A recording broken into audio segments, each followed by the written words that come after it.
Alright, with this video I'm going to demonstrate the auto start stop function.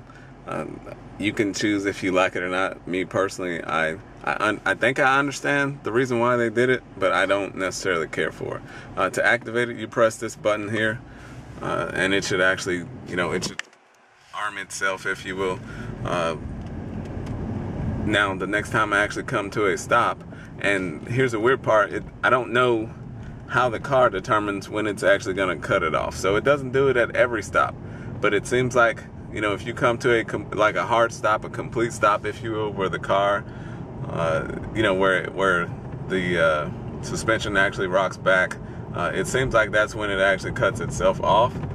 And the next part to me that's kind of weird is it doesn't stay off until until you jump back on the gas, if you will. It cuts off for about 30 seconds and then it'll come back on. So if you go to a stoplight, say you got a long stoplight, it'll cut off and then it'll cut back on.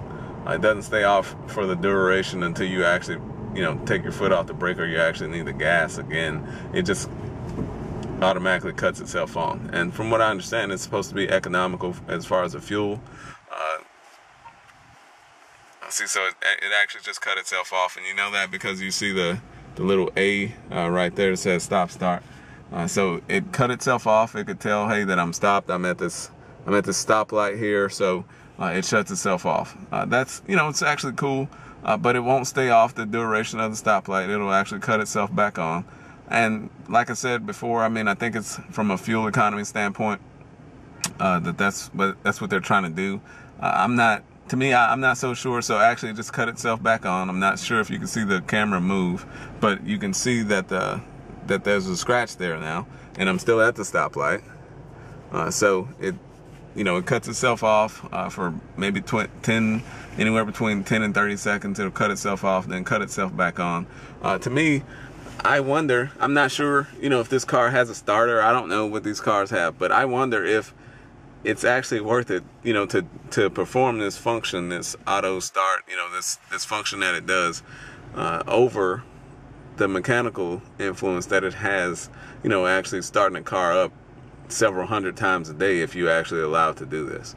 So I don't use that feature. And I'm driving now, I actually just, cut that feature off. I tried it the first month or so we had the car. Doesn't make any sense to me.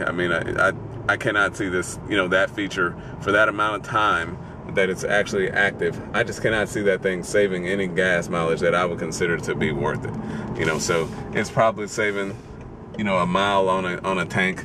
I'm sorry, not a mile, but it may save a gallon on a tank of gas. Hey, that's only 14 miles in this car, this twin turbo car, if you're driving in the city. So to me, it's not, I don't know. I just don't think that's worth it if it actually influences or affects, say the starter, that sort of thing. I just don't see it being worth it, not in my opinion. So